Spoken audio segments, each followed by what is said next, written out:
It's E/SLAC-SEM, updated 4 minutes ago. She, he, they. Mood sync. What happened to Yonsei? Why is everyone's subtitle changing? Mood synced. Welcome to Yonsei University Gender Accessibility District. Today's gender climate index is highly fluid. Please respect all temporary identities. That's kind of confusing. Maybe. But at least nobody's deciding for them.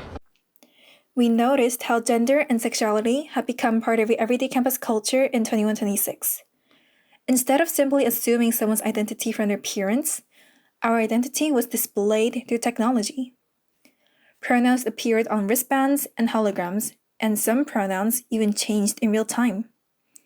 This could have reduced misunderstanding, but it also made identity highly visible. Our gender was no longer fully hidden or assumed, but it was no longer private anymore.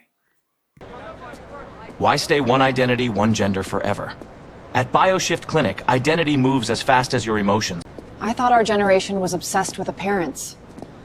This is worse. Now identity itself became a product. Maybe. But imagine never having to explain why you're different. As we walked through Triple Street, identity started to look less personal but more commercial.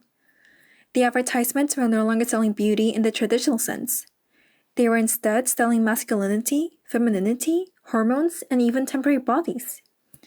While at first this looked like freedom because people could change themselves more easily than ever before. But the more we watched, the more it felt like self-expression had become another industry. In 2126, identity was not only something people expressed, it was something companies sold. Yonsei dormitories are reorganized hourly by identity preference, hormone levels, romantic orientation, and emotional compatibility. Everything is categorized. Categorization increases social efficiency by 87%.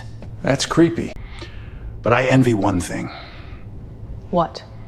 Nobody seems worried about being masculine enough or feminine enough. They just exist. Look, people here still feel pressured to change. Yeah, only the standards change. In 2126, even the dormitory is no longer just a place to live. It has become a system that organizes students through gender, sexuality, hormones, and emotional identity. This seems inclusive because students can be placed in spaces that match who they are. However, it also means that identity is constantly collected and used to divide people into categories. Gender and sexuality are no longer only personal experiences. They become data that decides where students sleep, who they live with, and how the university understands them. The vending machines also show that the students are still pressured to change through products like testosterone, feminine enhancers, and androgyny packs. This dormitory reveals the main contradiction of the future: that society can be more accepting, but also more controlling. Warning! Return portal closing in 60 seconds. Guys, we have to go now! Run! Everybody in!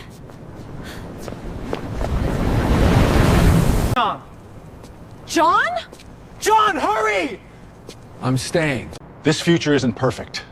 The advertisements are terrible. The surveillance is terrible. The pressure is terrible. But for the first time, nobody tells me how a man should act. Nobody tells me who I should be. What are you talking about? Just come with us for now. Go! And don't let freedom become another system of control.